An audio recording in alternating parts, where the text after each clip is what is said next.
Hi friends, പവിത്ര സീരിയലിൻ്റെ പുതിയ എപ്പിസോഡിലെ വേദ റൂമിൽ നിന്ന് ഇങ്ങനെ സങ്കടത്തോടെ കരയുമ്പോൾ കമലമ്മ അങ്ങോട്ട് വരികയാണ്. മോളെ എന്ന് വിളിക്കുമ്പോൾ വേദ വേഗം കണ്ണീരൊക്കെ തുടച്ചു മാറ്റും. മാഷെക്കുറിച്ച് ആലോചിച്ചാണോ മോള് വിഷമിക്കുന്നത്? എൻ്റെ മാഷ് എന്നോട് പറയാതെ എങ്ങോട്ടും പോവില്ല. ഇത്രയും ദിവസം നീ കരയുന്ന പോലെ തന്നെ എൻ്റെ കണ്ണീരും തോർന്നിട്ടില്ലായിരുന്നു. പക്ഷെ ഇന്ന് അങ്ങനെയല്ലല്ല. ഇന്നത്തെ ദിവസത്തിന്റെ പ്രത്യേകത എന്താണെന്നറിയോ മോൾക്ക്? വേദയ്ക്ക് മനസ്സിലായിട്ടില്ല. അമ്മ പറയും, ഇന്ന് മകരവിളക്ക് അയ്യപ്പന്റെ മുന്നിലായിരുന്നു ഇന്ന് മുഴുവൻ ഞാൻ. ലക്ഷക്കണക്കിന് ആളുകൾ മകരജ്യോതി കണ്ട് മനസ്സ് തെളിയുന്ന ഈ ദിവസം എന്റെ ഉള്ളിലെ കെട്ടുപോയ വെളിച്ചവും തെളിയണേ ഈശ്വരൻ ഞാൻ പ്രാർത്ഥിച്ചത്. എത്ര സമയം അങ്ങനെ ഇരുന്നു എന്നറിയില്ല. പക്ഷെ ആരും എന്റെ ചെവിയില് വന്ന് പറയുന്നത് പോലെ എനിക്ക് തോന്നി, മാഷ് തിരിച്ചെത്തും, ധൈര്യമായിട്ടിരിക്കുന്നു. അമ്പലത്തിൽ നിന്ന് ഞാൻ പോകുന്നത് ആ വിശ്വാസത്തിലാ. നീ നോക്കിക്കോ മോളെ, മാഷ് തിരികെ വരും. ശബരിമല നട അടയ്ക്കുന്നതിന് മുമ്പ് മാഷ് എത്തും. അതിനു മുമ്പ് ഇവിടെ അയ്യപ്പ വിളക്ക് നടത്തി വിക്രം മലയ്ക്ക് പോയിരിക്കും, ഉറപ്പ്. അപ്പൊ വേദ അമ്മയുടെ കൈ പിടിച്ചിട്ട് പറയും, ശരിയാ, അമ്മ പറഞ്ഞത് നടക്കും, അച്ഛൻ വന്നിരിക്കും, എനിക്ക് ഉറപ്പാ. അപ്പോ കമലമ്മ വേദ ഇങ്ങനെ ചേർത്ത് പിടിക്കണേ. ഒരുപാട് സന്തോഷമുണ്ട് ഇപ്പം അമ്മയുടെ ഉള്ളില്. മാഷ് വരുന്നുള്ള പ്രതീക്ഷയിലാണ്. മാഷ് എന്തായാലും തിരികെ എത്തും എന്നുള്ളത് വേദയ്ക്കറിയാം. എങ്കിലും വേദയ്ക്ക് അവിടുന്ന് പടി ഇറങ്ങണമല്ലോ എന്നുള്ള സങ്കടം വേദയുടെ ഉള്ളിലും ഉണ്ട്. ശേഷം പിന്നീട് രാത്രിയിലെ വേദയും വിക്രവും 2 റൂമുകളായിട്ട് ഇരുന്നിട്ട് പരസ്പരം വേദ തിരികെ വീട്ടിലേക്ക് പോവാണെന്ന് ശ്രീകാന്ത് വീട്ടിൽ പ്രഖ്യാപിച്ചു എന്ന് അറിഞ്ഞെന്നുള്ളത് വേദയോട് വിക്രം പറയുന്നൊക്കെ ഉണ്ടല്ലോ. ആ ഭാഗങ്ങളൊക്കെ, ആ കാര്യങ്ങളൊക്കെ ആലോചിച്ചിട്ടാണ് വിക്രമും വേദയും നിൽക്കുന്നത്. വിക്രമിനെ വെറുപ്പിച്ചുകൊണ്ട് വിക്രമിനോട് ദേഷ്യത്തോടെ സംസാരിച്ചതൊക്കെ വേദയെ ആലോചിക്കുന്നുണ്ട്. വേദയ്ക്കും നല്ല വിഷമമുണ്ട് കേട്ടോ. അങ്ങനെ ഉറക്കമില്ലാതെ രണ്ടുപേരും 2 റൂമിലായിട്ട് ഇരിക്കുകയാണ്. അതിനുശേഷം പിന്നീട് കാണിക്കുന്നത് ശ്രീചേർത്തി രാവിലെ മുറ്റടിച്ച് തരിക കേട്ടോ. പെട്ടെന്നായിരിക്കും അവിടെ ഒരാൾ കിടക്കുന്നത് കാണുന്നത്. അച്ഛനാണെന്നുള്ള സംശയത്തിൽ പോയി നോക്കുമ്പോൾ മാഷ് അച്ഛാ എന്ന് വിളിച്ചിട്ട് ശ്രീജ ഉറക്ക കരയും. അമ്മേ, വിക്രം, വിഷുട്ടാ എല്ലാരും വിളിക്കും. അപ്പോഴേക്കും എല്ലാരും ഓടി വരും. അച്ഛൻ അപ്പോഴേക്കും അച്ഛാ എന്ന് വിളിച്ച് എല്ലാവരും ഓടി വരണേ. മാഷ് കണ്ണടയൊക്കെ ഉണ്ട് അവിടെ. വേദ വേഗം അതൊക്കെ എടുക്കും. വിക്രം പറയും, അമ്മേ, അച്ഛനെ നമുക്ക് അങ്ങോട്ട് കിടത്താം എന്ന് പറഞ്ഞിട്ട് എല്ലാരും കൂടെ മാഷ് അവിടെ നിന്ന് എടുത്ത് അവിടെ വരാന്തയിലെ ആ തിണ്ണയിൽ കൊണ്ടുപോയി കിടത്തണേ. ഞാൻ പോയി വെള്ളം എടുത്തിട്ട് വരാം എന്ന് പറഞ്ഞ് വേദ വെള്ളം എടുക്കാനായിട്ട് പോകും. ഇതേസമയം നന്ദിനി വേഗം വിനയനെ വിളിക്കാൻ ചെന്നിരിക്കുകയാണ്. വിനയെ ഷേവ് ചെയ്തുകൊണ്ടിരിക്കുമ്പോൾ വിനയേട്ടാ എന്ന് വിളിക്കുന്നതും വിനയന്റെ മുഖം ചെറുതായിട്ടൊന്ന് മുറിയും. എന്താടി വിനേട്ടാ, അവിടെ അച്ഛൻ വന്ന് കിടക്കുന്നു. എവിടെ? മുറ്റത്ത്. അങ്ങനെ അവരും ഉമ്മറത്തേക്ക് ഓടുകയാണേ. ഇതേസമയം വിക്രവും വിഷുവും എല്ലാവരും കൂടെ മാഷ കൈയും കാലൊക്കെ ഇങ്ങനെ ചൂടാക്കുന്നുണ്ട്. കൊണ്ടുതരുന്നു കരുതിയപ്പോ ഇങ്ങനെയാവുന്നു കരുതിയില്ലല്ലോ ഈശ്വര. വിക്രം പറയും, നമുക്ക് വേഗം അച്ഛനെ ഹോസ്പിറ്റലിൽ എത്തിക്കാം, ഞാൻ പോയി വണ്ടി വിളിച്ചോണ്ട് വരാടാ എന്ന് വിഷം പറയുമ്പോൾ വേഗം ചെല്ലു വിഷുവേട്ടാ. അപ്പോഴേക്കും വേദ വെള്ളം കൊണ്ടുവരും. എന്നിട്ട് മുഖത്തൊക്കെ ഇങ്ങനെ തളിക്കുന്നുണ്ടെങ്കിലും എഴുന്നേൽക്കുന്നില്ല. ശേഷം വേദ ഇങ്ങനെ കാലിന്റെ അടി ഇങ്ങനെ തിരുമ്മി കൊടുക്കുന്നുണ്ട്. അപ്പോഴേക്കും വിനായകനും എത്തും. അച്ഛൻ ചെറിയ മയക്കത്തിലാണെന്ന് തോന്നുന്നു എന്ന് വേദ ഇങ്ങനെ പറയും. നന്ദിനി പറയും, ശരിയാ, ബോധമൊക്കെ ഉണ്ട്. വിനായകൻ മുഖത്തെ ആ ഷേവിങ്ങിന്റെ സാധനങ്ങളൊക്കെ തുടച്ചു മാറ്റിയാണ്. എന്നിട്ട് അച്ഛാ അച്ഛാന്ന് വിളിക്കും. ശേഷം മാറി നിൽക്കടി അങ്ങോട്ട് എന്ന് നന്ദിനിയോട് നേരെ ദേഷ്യത്തിൽ പെരുമാറിയ അത്തേക്ക് പോവാണേ. ഇങ്ങനെ എന്തിനാ എന്നോട് ചൂടാവുന്നേ എന്ന് വിചാരിക്കുകയാണ് നന്ദിനി. മാഷ് ആകെ തളർന്നു പോയിട്ടുണ്ട്, കണ്ണു തുറക്കാൻ പറ്റുന്നില്ല. അപ്പോഴേക്കും വിഷും ആംബുലൻസുമായിട്ട് വരും. അങ്ങനെ വേഗം ആംബുലൻസിലെ സ്ട്രക്ചറൊക്കെ എടുത്ത് മാഷിനെ അതിൽ കിടത്തി ആംബുലൻസിൽ കയറ്റുകയാണ്. അപ്പോൾ വിക്രം പറയും, അമ്മയും വിഷുവേട്ടനും ഇതിൽ കയറിക്കോ, ഞാനും വേദയും കൂടെ ബൈക്കിൽ വരാം എന്ന് പറഞ്ഞിട്ട് എല്ലാവരും അവിടെ നിന്ന് പോവാണ്. അപ്പോഴേക്കും വിനായകൻ ഓടി വരും. അയ്യോ പോയോ? പിന്നെ നിങ്ങൾ ഇതെവിടെ പോയതായിരുന്നു? ഞാൻ ഷർട്ട് മാറാൻ പോയതേടി. ഓ, നിങ്ങൾ കല്യാണത്തിനല്ലേ പോകുന്നത്? ശ്രീജ ഒന്നും പറയാതെ അകത്തേക്ക് പോവും. അല്ല വിനേട്ടാ, ആരായിരിക്കും അച്ഛനെ ഇവിടെ കൊണ്ടിട്ടത്? അത് എനിക്ക് എങ്ങനെ അറിയാനടി? അങ്ങനെ വിനായകനെ അവിടെ നിന്ന് ഇറങ്ങി പോവാണേ. അപ്പൊ നന്ദിനി വിചാരിക്കും, ഇങ്ങനെ എന്തിനാ എന്നോട് ചൂടാവുന്നത്? ഇങ്ങരാണോ അതിന് പിന്നില്? വല്ല പങ്കും ഉണ്ടോ?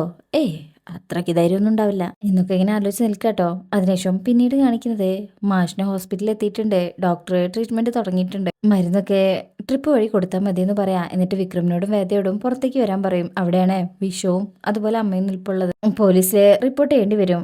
വിക്രം ചോദിക്കും, എന്താ പ്രശ്നം? ഡോക്ടർ പറയും, ബ്ലഡ് റിസൾട്ട് വന്നിട്ടുണ്ട്. എത്ര ദിവസമായി മിസ്സിംഗ് ആയിട്ട്? 4 ദിവസമായി. അപ്പൊ ഡോക്ടർ പറയും, 4 ദിവസവും പുള്ളിക്കാരനെ ഉണരാൻ അനുവദിച്ചിട്ടില്ല. എല്ലാരും ഞെട്ടും. എന്നുവെച്ചാ ഡോക്ടർ പറയും, പുള്ളിക്കാരന്റെ ഉള്ളിലെ ഉണരാതിരിക്കാനുള്ള മരുന്ന് തുടർച്ചയായി കൊടുത്തിട്ടുണ്ട്, അതും അമിതമാവാതെ ഉറക്കത്തിൽ തുടരാൻ മാത്രം. അങ്ങനെയുള്ള അവസ്ഥയില് ശരീരം തളരേണ്ടതാണ് എനിക്ക് തോന്നുന്നത്.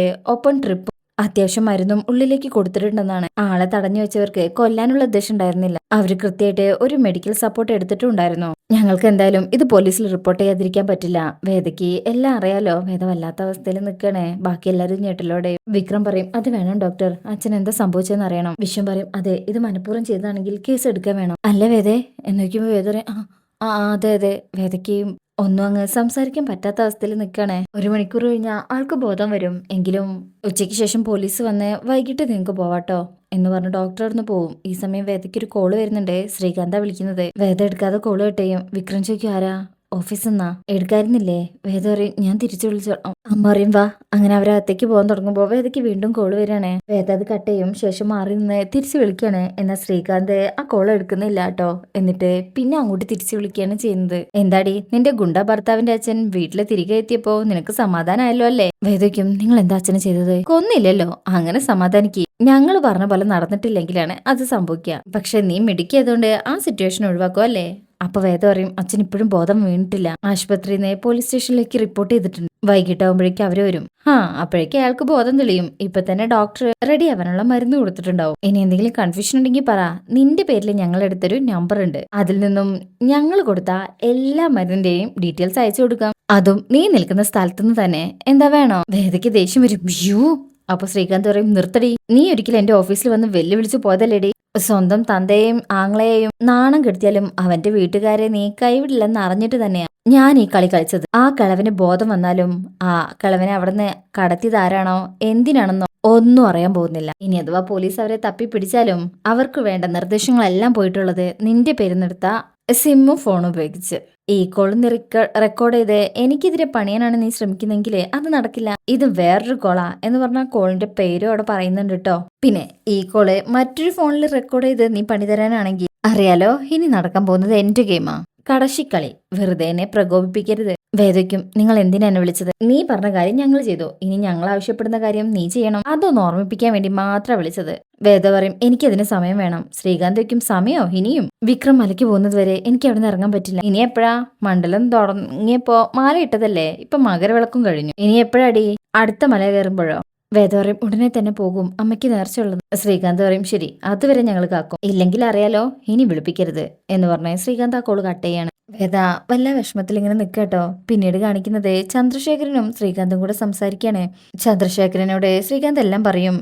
ചന്ദ്രശേഖരൻ പറയും അവളോട് ആ രീതിയിൽ സംസാരിക്കേണ്ടിയിരുന്നില്ല. അങ്ങനെയല്ല ചാ, അവൾ ശരിക്കും പേടിച്ചിട്ടുണ്ട്. ഇനി താന്ന് നിന്നിട്ടില്ലെങ്കിലേ അവള് ചിലപ്പോ നമ്മുടെ വഴിക്ക് വന്നില്ലെന്ന് വരും. ചന്ദ്രശേഖരൻ പറയും എങ്ങാനും വിക്രമിനോട് പറയാൻ അവൾക്ക് തോന്നിയ സംഗതി കുഴയും. അവള് പറയില്ല. നമ്മുടെ കസ്റ്റഡിയിലെ അവന്റെ അച്ഛനെ അവള് കണ്ടതല്ലേ. അവൾ ഒരിക്കലും അത് പറയത്തില്ല. അവൻ ശബരിമലയ്ക്ക് പോയാ തിരിച്ചു വരുന്നതിന് മുമ്പ് അവൾ ആ വീട്ടിൽ നിന്ന് ഇറങ്ങുന്ന പറഞ്ഞത്. അവള് വീടെത്തിയ ഉടൻ തന്നെ അവനുമായിട്ടുള്ള ബന്ധം അവസാനിപ്പിക്കണം. ബാക്കിയെല്ലാം അച്ഛന്റെ കയ്യിലാണ്. ചന്ദ്രശേഖരൻ പറയും അതൊക്കെ ഞാൻ ഏറ്റു. അല്ല അവസാന സമയത്ത് ദർശനം എന്തെങ്കിലും ഉടക്ക് വെക്കോ? അതെന്താ അങ്ങനെ ചോദിച്ചത്? ശ്രീകാന്ത് പറയും നമ്മളെപ്പോലെയല്ല, അവനെ ആദർശവാദിയല്ലേ. എന്താ ആദർശം? ഒരിക്കലും അവൻ വിവാഹത്തിന് തയ്യാറായതല്ലേ. അത് മുടങ്ങിപ്പോവാൻ കാരണമായ ബന്ധം അവസാനിച്ചു എന്നറിഞ്ഞ പിന്നെ എന്തോന്ന് പ്രശ്നം? 1 വർഷം കഴിഞ്ഞെങ്കിലും അവര് തമ്മില് ജീവിതം തുടങ്ങിയിട്ടില്ലെന്ന് അവനറിയാം. അക്കാര്യത്തിൽ നീ വിഷമിക്കണ്ട, അത് ഞാൻ നോക്കിക്കോളാം. പിന്നെ ഇലക്ഷൻ അനൗൺസ് ചെയ്യാൻ പോവാ അറിഞ്ഞല്ലോ. ഈ മണ്ഡലത്തിലെ നമുക്ക് വേണ്ടപ്പെട്ട 2 സ്ഥാനാർത്ഥികളുണ്ട്, ശ്രീകാര്യം ശ്രീനിവാസനും വാസവനും. ഇതിന്റെ ഇടയിൽ ഒരു തീപ്പൊരി ഇട്ടെടുത്താൽ മതി, അതങ്ങ് കത്തിക്കോളും. അതിനിടയിൽ നമുക്ക് വേണ്ടതങ്ങ് ചെയ്തു തീർക്കുകയും ചെയ്യാം. വേദയെ മാത്രല്ലടോ, ദീപ്തിയെ വേണമെങ്കിലും നമുക്ക് രക്ഷിച്ചെടുക്കാം. എന്താടോ? ശ്രീകാന്ത് നല്ല സന്തോഷത്തിൽ നിൽക്കുകയാണ് അവിടെ. ശേഷം പിന്നീട് കാണിക്കുന്നത് ഹോസ്പിറ്റലിലേക്ക് പോലീസുകാർ വരെ കേട്ടോ. അതും സാബു പോലീസ്, ശ്രീകാന്തിന്റെ ആൾക്കാരാണ്. ഇതേ സമയം മാഷിന് ബോധം വന്നിട്ടുണ്ട്. കമലമ്മ ജ്യൂസ് കൊടുക്കുക. അങ്ങനെ അവര് പോലീസുകാർ കയറി വന്നിട്ട് എന്താ മാഷേ സംസാരിക്കാൻ കഴിയോ? അപ്പൊ വിക്രം പറയും അച്ഛനിപ്പോ ബോധം വന്നിട്ടേ ഉള്ളൂ, താ മാറി നിൽക്കടോ, ഞങ്ങൾ സംസാരിച്ചോളാം. അപ്പൊ വേദ പറയും സാർ അച്ഛനിപ്പോ സംസാരിക്കാൻ പറ്റില്ല. സംസാരശേഷി ഇല്ലാണ്ടായോ? വേദ പറയും അച്ഛന് കഴിഞ്ഞ കാര്യങ്ങളൊന്നും ഓർമ്മയില്ല. കമലമ്മയുടെ അവിടുന്ന് മാറി നിൽക്കാൻ പറഞ്ഞേ ആ പോലീസുകാരൻ അവിടെ ചെന്നിരുന്നിട്ട് വയ്ക്കും സുചീന്ദ്രത്ത് വെച്ചാണ് മാഷ് കാണാതായത്. ഇന്ന് രാവിലെ വീട്ടുമുറ്റത്ത് വെച്ചാണ് കിട്ടിയത്. ഇതിനിടയിൽ മാഷ് എവിടെയായിരുന്നു? മാഷ് പറയും എനിക്കറിയില്ല. വിക്രം പറയും അതാ സാറേ പറഞ്ഞത്, മരുന്ന് കൊടുത്ത് മയക്കി കിടത്തിയിരിക്കായിരുന്നു ഈ ദിവസങ്ങൾ മുഴുവനോ? അപ്പൊ വേദ പറയും സാറ് ചെന്ന് ഇവിടുത്തെ ഡോക്ടറോട് സംസാരിക്കൂ. അപ്പോഴേക്കും ഡോക്ടർ വരും. അങ്ങനെ ഡോക്ടറും പോലീസും സംസാരിക്കണേ. അങ്ങരോട് ഇപ്പൊ സംസാരിച്ചിട്ട് കാര്യമില്ല, ഒന്നും ഓർമ്മയില്ല, ആരോ കടത്തിക്കൊണ്ടുപോയതാ. കൊണ്ടുപോയവരെന്തായാലും ഉറക്കത്തിൽ നിന്ന് എഴുന്നേൽക്കാൻ സമ്മതിച്ചിട്ടില്ല. ഒരു മെഡിക്കൽ ടീമിന്റെ സഹായത്തോടെ ഫുൾ ടൈം മയക്കി കിടത്തിയിരിക്കുകയായിരുന്നു ഞങ്ങളുടെ നിഗമനം. കാരണം ബോഡിയിലെ കാര്യമായ മാറ്റം വരാതെ കീപ്പ് ചെയ്യാൻ അവരെ കൊണ്ട് സാധിച്ചിട്ടുണ്ട്. അപ്പൊ ആരാ ചെയ്തതെന്ന് പേഷ്യന്റിന് ഒരു വിവരമില്ലെന്നാണോ? ഡോക്ടർ പറയും ഇപ്പൊ ഇല്ല, 1-2 ദിവസം കഴിയട്ടെ, ചിലപ്പോ തിരിച്ചു കിട്ടും. വിക്രം പറയും ഒന്ന് സ്റ്റേബിൾ ആയാലേ ഞങ്ങൾ തന്നെ അച്ഛനെ കൊണ്ടുവന്നോളാം. അതെ അതാ നല്ലത് എന്ന് ഡോക്ടർ പറയും. സാബു സാറ് അവർ കൂടെ വന്ന പോലീസിനോട് പറയും എല്ലാവരുടെയും മൊഴിയെടുക്കും. 2 ദിവസം കഴിഞ്ഞ് ഡോക്ടർ പറഞ്ഞ പോലെ നോർമൽ ആവുമ്പോൾ മാഷെ സ്റ്റേഷനിൽ എത്തിക്കണം, കേട്ടല്ലോ മാഷേ എന്ന് മാഷിനോടും പറഞ്ഞിട്ട് അവിടെ നിന്ന് അയാൾ പോകും. അപ്പോൾ ഡോക്ടർ പറയും ഇന്നൂടെ ഇവിടെ കിടന്നോട്ടെ, നാളെ രാവിലെ ഡിസ്ചാർജ് ചെയ്യാം. അങ്ങനെ പോലീസുകാരെ അവിടെയുള്ള ഓരോരുത്തരുടെയും മൊഴിയെടുക്കുകയാണ്.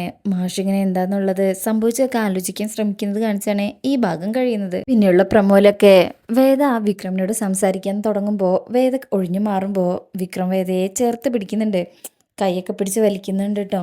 എങ്കിലും വേദ നിൽക്കുന്നൊക്കെ ഇല്ല. അപ്പോൾ ആ ഡീറ്റെയിൽ ആയിട്ടുള്ള റിവ്യൂ ആയിട്ട് വരാം. ഈ റിവ്യൂ ഇഷ്ടമായിട്ടുണ്ടെങ്കിൽ ലൈക്ക് ചെയ്യുക, സബ്സ്ക്രൈബ് ചെയ്യുക, സപ്പോർട്ട് ചെയ്യുക. താങ്ക്